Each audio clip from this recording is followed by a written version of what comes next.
और अब बात करते हैं उस बड़ी खबर की जिसको लेकर पूरे दिन हंगामा देखने को मिला। 22 जनवरी को राम मंदिर की प्राण प्रतिष्ठा होनी है। दुनिया खुश है, राम भक्त खुश है, अयोध्या में उत्सव जैसा माहौल है, लेकिन विपक्ष के कई नेता राम मंदिर पर भी सियासत कर रहे हैं। ऐसे ऐसे बयान दे रहे हैं जिससे संत समाज में काफी गुस्सा है, आक्रोश है। कुछ प्रदर्शन की तस्वीरें आपको दिखाते हैं। एनसीपी शरद गुट के नेता जितेंद्र आव्हाड ने भगवान राम को लेकर एक विवादित बयान दिया। भगवान राम को मांसाहारी बता दिया, यानी नॉन वेजिटेरियन बताया। कहने लगे कि जब भगवान वनवास में थे तब मांस खाते थे भगवान राम। अब जाहिर सी बात है कि ऐसे बयान के बाद लोगों में गुस्सा आना लाजमी है। जगह जगह जितेंद्र आव्हाड के खिलाफ लोग प्रदर्शन कर रहे हैं। हाथों में पोस्टर बैनर लेकर मुर्दाबाद के नारे लगाए जा रहे हैं। मुर्दाबाद, मुर्दाबाद, मुर्दाबाद।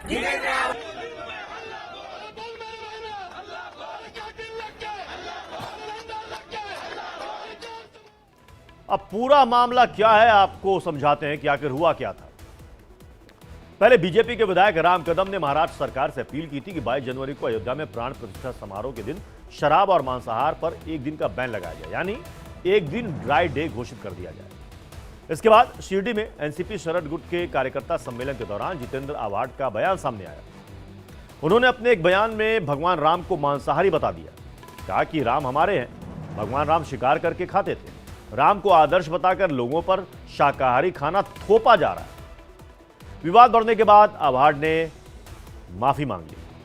अब कह रहे हैं कि राम हमारे दिलों में किसी की भावनाओं को ठेस पहुंची हो तो खेद व्यक्त करता हूं। सुनिए जितेंद्र आव्हाड पहले क्या कह रहे थे और अब क्या कह रहे हैं। तब राइस नहीं था, हिंदी शुरू है, हिंदी चालू है, हिंदी चालू। तब खाते क्या थे राजा राम, और राम क्षत्रिय था, तो क्षत्रिय का खाना ही मांसाहारी होता है। कंट्रोवर्सी क्या, राम का खाना क्या था? कोई बता देवे कि राम मेथी की भाजी खाता था।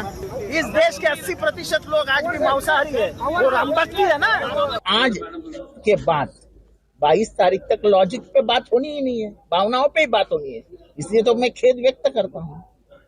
मैं किसी के ही भावनाओं को ठेस नहीं पहुंचाना चाहता हूँ। आपके खिलाफ महाराष्ट्र के अरे मेरे खिलाफ अमेरिका में कर, अरे मेरे खिलाफ अमेरिका में केस दर्ज करो। मैं केसेस से डरने वाला आदमी नहीं हूँ। मैं बोलता हूँ, एक जबान का आदमी हूँ, और मैं बोलता हूँ वो अभ्यास करके, मैं बोलता हूँ अभ्यास करके बोलता हूँ। बेमतलब बात नहीं करता हूँ, ये मेरी आदत नहीं है।